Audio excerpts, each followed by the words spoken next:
Good morning students. मैं सुमित रंजन सिंह एक बार फिर पुनः एक नए क्लास के साथ आपके सामने आया हूं। आज हम लोग क्लास 10th हिंदी का काव्य खंड का पहला चैप्टर पढ़ने जा रहे हैं, जो कि गुरु नानक सिंह जी महाराज के द्वारा लिखा गया है।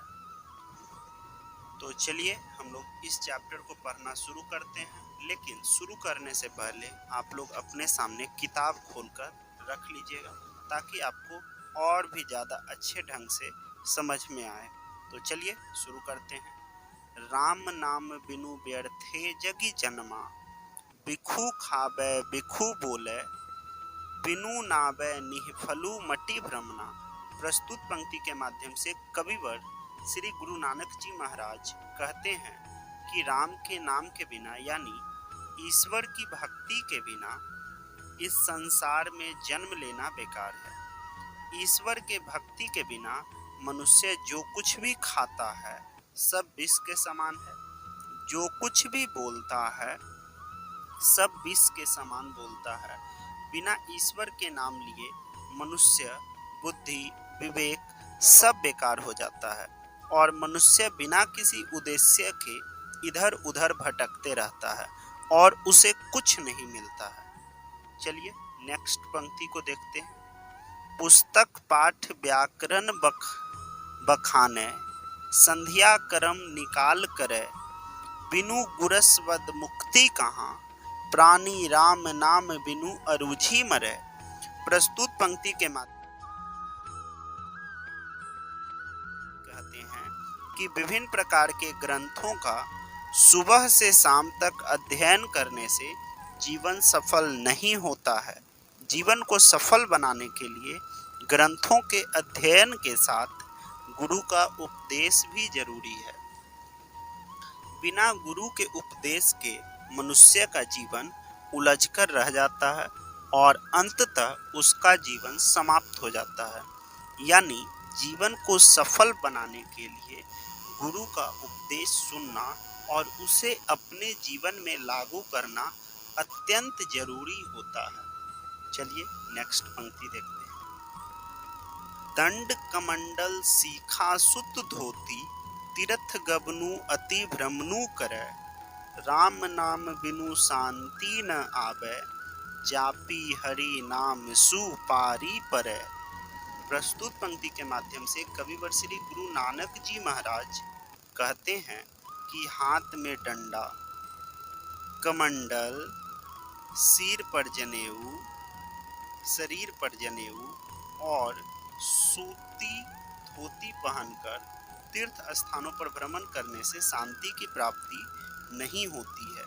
ऐसा करने से सिर्फ मनुष्य ढोंगी जैसा दिखता है। शांति की प्राप्ति के लिए मनुष्य को ईश्वर की आराधना भक्ति की जरूरत है। ईश्वर के नाम का जप किए बिना मनुष्य को शांति नहीं मिलती है।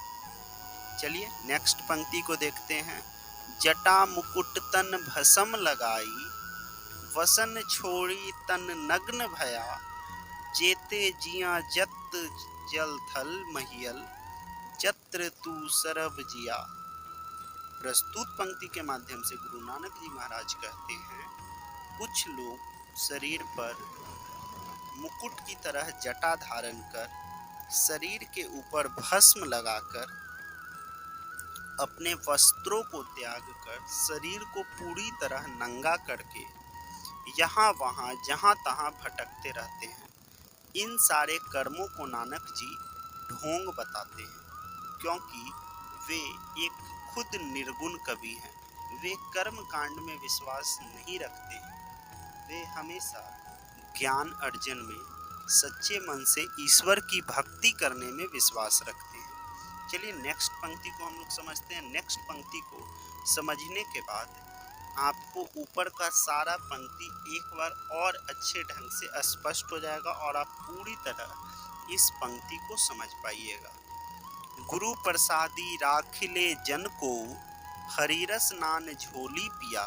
अगर कोई भी व्यक्ति सच्चे मन से सादगी के साथ ईश्वर की भक्ति आराधना करता है और गुरु के बताए उपदेशों की पालन करता है, वास्तव में उसे ही ईश्वर की प्राप्ति होती है, ना कि कोई व्यक्ति हाथ में डंडा, कमंडल, शरीर पे सीखा और सूती धोती धारण कर, सिर पे जटा लगाकर, जटा बढ़ाकर, शरीर के ऊपर भस्म लगाकर इधर उधर भटकता है अपने शरीर को डरावना बनाकर, तो उसका शरीर जानवरों जैसा भयानक डरावना दिखता है और ऐसा कर्म करने से उसे ईश्वर की प्राप्ति नहीं होती है। उसका जीवन यूं ही व्यर्थ चला जाता है। ईश्वर की प्राप्ति शांति से, सच्चे मन से, एकाग्रता के साथ भक्ति करने से होती है।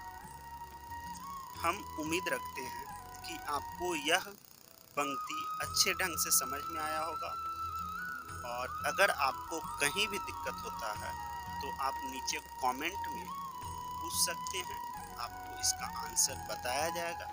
और आप पिछला वीडियो भी देखे होंगे, अगर नहीं देखे हैं इस वीडियो के नीचे हम गुरु नानक साहब का परिचय वाला वीडियो का लिंक डाल देंगे, आप उसे भी जाकर के देखिएगा, आपको अच्छा लगेगा। अगर वीडियो अच्छा लगता है तो लाइक कीजिएगा और इसे ज़्यादा से ज़्यादा शेयर कीजिएगा।